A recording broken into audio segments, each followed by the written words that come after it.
ശ്രീമതി നവ്യ ഹരിദാസ്, ഒരുപക്ഷെ ശ്രീമതി നവ്യയ്ക്ക് തെരഞ്ഞെടുപ്പിന്റെ വേളയിൽ വയനാട്ടിലെ ദളിത് സ്ത്രീകളുടെ പ്രശ്നങ്ങൾ ഏറെക്കുറെ മനസ്സിലാക്കാൻ സാധിച്ചതാണ്. അവർക്കിടയിൽ ഇറങ്ങി പ്രവർത്തിച്ച ഒരു വ്യക്തി കൂടിയാണ്.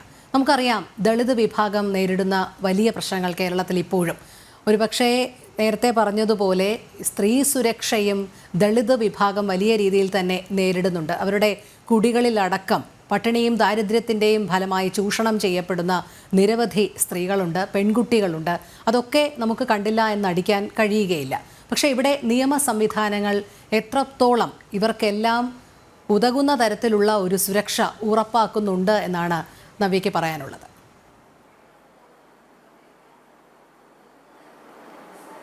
ആദ്യം തന്നെ എൻ്റെ പ്രിയപ്പെട്ട സഹോദരിമാർക്കെല്ലാം ഒരു സ്നേഹം നിറഞ്ഞ വനിതാ ദിനാശംസകൾ നേരുന്നു. ഇന്ന് ഇവിടെ സൂചിപ്പിച്ചത് സ്ത്രീ സുരക്ഷ തന്നെയാണ് നമ്മൾ മുഖ്യമായിട്ട് കാണുന്ന ഒരു വിഷയം. ഈ വനിതാ ദിനത്തിൽ സ്ത്രീ സുരക്ഷ അത് നമ്മുടെ സംസ്ഥാനത്ത്, നമ്മുടെ രാജ്യത്ത് എത്രത്തോളം പ്രാധാന്യത്തോടു കൂടെ കണക്കാക്കപ്പെടുന്നു എന്നുള്ളത് ചർച്ചയാകുന്ന ഒരു വിഷയം തന്നെയാണ്. ഈ വർഷം എന്നല്ല, മാർച്ച് 8 എന്ന് പറഞ്ഞ തീയതി എല്ലാ വർഷവും ഇത്തരത്തിൽ സ്ത്രീ സുരക്ഷയുമായിട്ട് ബന്ധപ്പെട്ടുകൊണ്ടുള്ള സെമിനാറുകൾ, ചർച്ചകൾ എല്ലാം തന്നെ വളരെ സജീവമായിട്ടുണ്ടാകാറുണ്ട്. എന്നാൽ മാർച്ച് 8 കഴിഞ്ഞ് മാർച്ച് 9 മുതൽ പിന്നീട് അടുത്ത വർഷം മാർച്ച് 8 എത്തുന്നത് വരെയുള്ള തീയതികളിൽ ഈ ഒരു സംവിധാനത്തിൽ നിന്നും പുറകോട്ട് പോകുന്ന ഒരു കാഴ്ച, ഒരൊറ്റ ദിവസം മാത്രം സ്ത്രീ ശാക്തീകരണത്തിന് വേണ്ടി നിലകൊള്ളുന്ന ഒരു സമൂഹത്തെ അല്ലെങ്കിൽ ഒരു മാധ്യമ സമൂഹത്തെ എന്നതിനെ നമുക്ക് പറയാം. കാരണം ഇന്നത്തെ ദിവസം കടന്നു പോയാൽ പിന്നെ നാളെ തൊട്ട് ചർച്ചകളെല്ലാം പല വഴിക്കാണ് നടക്കുന്നത്. തീർച്ചയായിട്ടും വളരെ വലിയ രീതിയിൽ ചർച്ച ചെയ്യപ്പെടേണ്ട ഒരു വിഷയം തന്നെയാണ് സ്ത്രീ സുരക്ഷ എന്ന് പറയുന്നത്. ഇവിടെ ഇപ്പോൾ ചോദിച്ചിരിക്കുന്നത് ദളിത് വിഭാഗം അനുഭവപ്പെടുന്ന യാതനകളെ കുറിച്ചാണ്. കഴിഞ്ഞ ലോക്സഭാ മണ്ഡലം തിരഞ്ഞെടുപ്പിന്റെ സമയത്ത് വയനാട് മണ്ഡലത്തിലേക്ക് പോയ സമയത്താണ് ഒരു യാഥാർത്ഥ്യം തിരിച്ചറിയുന്നത്. ഈ ദളിത് വിഭാഗത്തിൽപ്പെടുന്ന സ്ത്രീകൾ എത്രത്തോളം കഷ്ടതകളിലൂടെയാണ് നീങ്ങിക്കൊണ്ടിരിക്കുന്നത് എന്ന കാഴ്ച. സ്ത്രീകൾ മാത്രമല്ല, ദളിത് വിഭാഗത്തിൽപ്പെട്ടിട്ടുള്ള പുരുഷന്മാരായാലും ശരി, അവിടെ കുട്ടികളായാലും ശരി, വയോജനങ്ങളായാലും ശരി, എല്ലാവർക്കും ആ ഒരു തരത്തിൽ സമൂഹത്തിന്റെ മുഖ്യധാരയിലേക്ക് എത്തിപ്പെടാൻ പറ്റാത്ത ഒരു സാഹചര്യം ഇന്ന് വയനാട് ജില്ലയിലുണ്ട്. വയനാട് പോലെ തന്നെ ഇടുക്കിയിലും പാലക്കാടും ഒക്കെ ഇതുപോലെ ഗോത്ര വിഭാഗത്തിൽപ്പെട്ടിട്ടുള്ള ആളുകൾ നിരന്തരമായിട്ടുള്ള ചൂഷണങ്ങളിലൂടെയാണ് പോയിക്കൊണ്ടിരിക്കുന്നത് എന്നുള്ളത് നമുക്കറിയാം. നമ്മുടെ സംസ്ഥാനം, കേരളം നമ്പർ 1 ആണ്, വിദ്യാഭ്യാസ മേഖലയിൽ നമ്പർ 1 ആണ് എന്നൊക്കെ പറയപ്പെടുമ്പോഴും വിദ്യാഭ്യാസം എന്ന് പറയുന്നത് ഒരു കീറാമുട്ടിയായിട്ട് ഇന്നും വയനാട് പ്രദേശത്തെ ഊരുകളിൽ, അവിടെയുള്ള കൂരകളിൽ ഉണ്ട് എന്നുള്ളത് യാഥാർത്ഥ്യമാണ്. അവിടെ ചെന്ന സമയത്ത് ഏറ്റവും ദയനീയമായിട്ടുള്ളൊരു കാര്യം എന്ന് പറയുന്നത് ചെറിയ കുട്ടികൾ, ചെറിയ പെൺകുട്ടികൾ ഒരു പ്രായപൂർത്തിയായി കഴിഞ്ഞ ഉടൻ തന്നെ അവർ ഗർഭിണികളായിട്ട് കുഞ്ഞുങ്ങളെയും കൊണ്ട് നടക്കുന്ന ഒരു കാഴ്ച. അതുപോലെ തന്നെ സ്ത്രീ പുരുഷ ഭേദമന്യേ അവിടെ ലഹരിയുടെ ഉപയോഗം. മുൻപൊക്കെ പുകയിലയും കുറച്ച് മദ്യങ്ങളും ഒക്കെ ആയിരുന്നു ഉണ്ടായിരുന്നതെങ്കിൽ ഇന്ന് ഡ്രഗ്സും വലിയ രീതിയിൽ ആ ഊരുകളിലേക്ക് കടന്നു ചെല്ലുന്നു. അതിൻ്റെ ആവശ്യം അവിടെ വലുതായി വരുന്നു എന്നുള്ളതും, വിദ്യാഭ്യാസത്തിന്റെ കുറവ് കൊണ്ട് തന്നെ സാമ്പത്തിക മേഖലയിലേക്ക് എത്തിപ്പെടാൻ സാധിക്കാത്തതും, തൊഴിൽ മേഖലയിൽ നിന്ന് മന്യം നിന്ന് പോകുന്ന ഒരു ഒറ്റപ്പെട്ട സമൂഹമായിട്ടാണ് ഇന്ന് വയനാട്ടിലെ ദളിത് വിഭാഗം നിലകൊള്ളുന്നത്. നമുക്ക് വിദ്യാഭ്യാസം എന്ന് പറയുമ്പോൾ പല പദ്ധതികൾ ഇന്ന് കേന്ദ്ര സർക്കാർ ആവിഷ്കരിച്ച് നടപ്പിലാക്കുമ്പോഴും ഈ ദളിത് വിഭാഗത്തിന്റെ ഉന്നമനത്തിന് വേണ്ടിയിട്ട് നിരവധി കേന്ദ്രാവിഷ്കൃത പദ്ധതികൾ ഉള്ളപ്പോഴും അവിടെ നമുക്കറിയാം, ഈ ഒരു ദളിത് വിഭാഗത്തിന്റെ ഒരു മന്ത്രി തന്നെ വയനാട് മണ്ഡലത്തിലാണ് നിലകൊള്ളുന്നത്. പക്ഷെ അദ്ദേഹത്തിന് പോലും ആ ഒരു ഊരുകളിലേക്ക് കടന്നു ചെന്നുകൊണ്ട് അവർക്ക് അർഹിക്കുന്ന പദ്ധതികൾ അതിന്റെ ഗുണഭോക്താക്കളാക്കി മാറ്റാൻ സാധിക്കുന്നില്ല എന്നുള്ളത് ഭരണത്തിന്റെ വീഴ്ചയായിട്ട് തന്നെ നമ്മൾ കണക്കാക്കേണ്ടി വരും.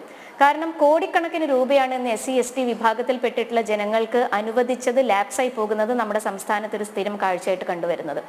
ആ തുക നേരാംവണ്ണം ആ പ്രദേശത്ത് വിനിയോഗിക്കുകയാണെങ്കിൽ തീർച്ചയായിട്ടും അവരുടെ ഉന്നമനത്തിന് വേണ്ടിയിട്ടുള്ള പ്രവർത്തനങ്ങൾ അത് വിജയിക്കുന്ന ഒരു സാഹചര്യം ഉണ്ടാകും. അത് ഈ തരത്തിലുള്ള ഒരു ഭരണമാണ് മുൻപോട്ട് പോകുന്നതെങ്കിൽ ഈ ഒരു വിഭാഗത്തിൽപ്പെട്ടിട്ടുള്ള ആളുകൾ, ദളിത് വിഭാഗത്തിൽപ്പെട്ടിട്ടുള്ള ആളുകളെ വീണ്ടും ചൂഷണം ചെയ്തുകൊണ്ടും അവരുടെ വിഷയങ്ങളൊന്നും ഇന്ന് സമൂഹത്തിൽ അഡ്രസ്സ് ചെയ്യപ്പെടാതെ, നമുക്കറിയാം ഇന്ന് വയനാട് മേഖലയെ സംബന്ധിച്ചിടത്തോളം വന്യമൃഗങ്ങളുടെ ആക്രമണം, പ്രകൃതിക്ഷോഭങ്ങൾ തുടങ്ങി നിരവധിയായിട്ടുള്ള വിഷയങ്ങൾ അവരുടെ ജീവൻ എടുത്തുകൊണ്ടിരിക്കുന്ന ഒരു സാഹചര്യം. ഈ ജീവൻ എടുക്കുന്ന സമയത്തും അതിനൊരു പോംവഴി, ഒരു പ്രതിവിധി എന്താണ് എന്നുള്ളത് ഇവിടെ സംസ്ഥാന ഭരണകൂടമായാലും ശരി, അവിടെ മാറി മാറി വരുന്ന MP-മാരായാലും ശരി, അവരൊന്നും അതിൽ കാര്യമായിട്ടുള്ളൊരു പ്രവർത്തനം കൊണ്ടുവന്ന് പ്രാവർത്തികമാക്കുന്നില്ല എന്നുള്ളത് തന്നെയാണ് നമുക്ക് കാണുന്നത്. അപ്പോൾ ഈ നിലവാരത്തിൽ തന്നെയാണ് തുടർന്ന് പോകുന്നതെങ്കിൽ ഒരിക്കലും ആ ഒരു ദളിത് വിഭാഗത്തിൽപ്പെട്ടിട്ടുള്ള സ്ത്രീകളായാലും ശരി, പുരുഷന്മാരായാലും ശരി, അവർ സമൂഹത്തിന്റെ മുഖ്യധാരയിലേക്ക് കടന്നു വരാൻ ഒരു വിമുഖത അത് നമ്മുടെ സമൂഹത്തിന് വീണ്ടും വിറ്റ്നസ് ചെയ്യപ്പെടേണ്ടി വരുന്ന ഒരു സുവിശേഷതയാണ് ഇപ്പോൾ നിലകൊള്ളുന്നത്. ഈ വിഭാഗത്തിൽപ്പെട്ടിട്ടുള്ള ആളുകളെ തുടർന്നോളൂ. ഹലോ, പറഞ്ഞു പൂർത്തീകരിച്ചോളൂ. അതെ, ഇവിടെ ചൂഷണം ചെയ്യപ്പെടുന്നത് എന്ന് പറയുമ്പോഴും വയനാട്ടിലെ ഊരുകളെ എടുത്ത് നോക്കുന്ന സമയത്ത് അവിടെ സ്ത്രീ സുരക്ഷ എന്ന് പറയുന്നത് വട്ടപൂജ്യമായിട്ട് നിലകൊള്ളുകയും അതുപോലെ തന്നെ ബലാത്സംഗം ചെയ്യപ്പെടുന്ന പെൺകുട്ടികളുടെ കണക്കുകൾ ക്രമാതീതമായിട്ട് വർദ്ധിച്ചു വരുന്ന ഒരു സാഹചര്യം ഇന്നുണ്ട്. പോക്സോ കേസുകൾ എടുത്തു നോക്കുമ്പോൾ വയനാടിനെ സംബന്ധിച്ചിടത്തോളം പോക്സോ കേസുകൾ നിത്യജീവിതത്തിന്റെ ഒരു ഭാഗമായിട്ട് മാറിയിരിക്കുകയാണ്. നിരന്തരം അത്തരത്തിലുള്ള കേസുകൾ രജിസ്റ്റർ ചെയ്തു വരുന്നു. എന്നാൽ വയനാട്ടിൽ മാത്രം ഒതുങ്ങി നിൽക്കുന്നതല്ല. പോക്സോ കേസുകൾ നമുക്കറിയാം, കഴിഞ്ഞ വർഷം 2024 രജിസ്റ്റർ ചെയ്തിട്ടുള്ളതിൽ 524 കേസുകൾ അത് രജിസ്റ്റർ ചെയ്തിട്ടുള്ളത് തിരുവനന്തപുരം ജില്ലയിൽ മാത്രമാണ്. അപ്പോൾ വയനാട് മണ്ഡലത്തിൽ ഇത്തരം കേസുകൾ കൂടുന്നു എന്നുള്ളതിൽ ഉപരിയായിട്ട് ഏറ്റവും മുൻപന്തിയിൽ നിൽക്കുന്ന തിരുവനന്തപുരം ജില്ലയിൽ പോലും ഇത്തരം കേസുകളുടെ എണ്ണം വർദ്ധിച്ചു വരുന്നു എന്നുള്ളതും ഇവിടെ എനിക്ക് മുൻപേ സംസാരിച്ച ആളുകൾ നമ്മുടെ കേരളത്തിന്റെ ഉന്നമനത്തെക്കുറിച്ച് ഇന്ന് കൈവരിച്ച നേട്ടങ്ങളെക്കുറിച്ച് സംസാരിക്കുന്നതും കൂടെ ശ്രദ്ധയിൽപ്പെടുകയുണ്ടായി. പക്ഷേ ഇപ്പോൾ നമ്മൾ നോക്കേണ്ടത് ഇവിടെ രജിസ്റ്റർ ചെയ്തിട്ടുള്ള കണക്കുകൾ 2022, 2023, 24 ഈ 3 വർഷങ്ങൾ മാത്രം നമ്മൾ എടുത്തു നോക്കുമ്പോൾ രജിസ്റ്റർ ചെയ്യപ്പെട്ടിട്ടുള്ള സ്ത്രീകൾ ചെയ്യപ്പെട്ടതിന്റെ കണക്കുകൾ മാത്രം പരിശോധിക്കുമ്പോൾ 2022 2518, 23 ആയപ്പോൾ 2562, 2024 2636 കേസുകളാണ് രജിസ്റ്റർ ചെയ്യപ്പെട്ടിട്ടുള്ളത്.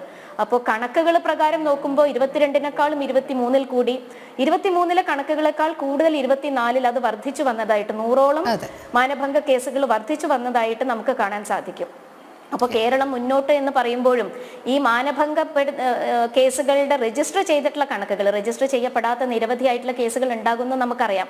പക്ഷെ ആ രജിസ്റ്റർ ചെയ്ത കേസുകളും എടുത്തു നോക്കുമ്പോൾ 2024-ലാണ് കേരളം കണ്ടതിലേക്കും വെച്ച് ഏറ്റവും കൂടുതൽ കേസുകൾ രജിസ്റ്റർ ചെയ്തിട്ടുണ്ട്. അതെ, അത് മാത്രമല്ല എല്ലാ കണക്കുകളും ഓരോ വർഷവും ഇങ്ങനെ അതിന്റെ ഗ്രാഫ് കൂടി വരുന്ന കാഴ്ച തന്നെയാണ് കാണാൻ കഴിയുന്നത്. കേരളത്തിന്റെ ഇങ്ങ് തെക്കേ അറ്റം തലസ്ഥാന ജില്ല മുതൽ വടക്കേ അറ്റം വരെ പരിശോധിച്ചാൽ ഈ അതിക്രമങ്ങളുടെ ഒരു നീണ്ട നിര തന്നെ കാണാൻ കഴിയും. പക്ഷേ ദൗർഭാഗ്യവശാൽ കേരളത്തിൽ ഇരുന്നുകൊണ്ട് വടക്കോട്ട് നോക്കുന്ന ഒരു പ്രവണതയാണ് എന്നുള്ളതാണ്.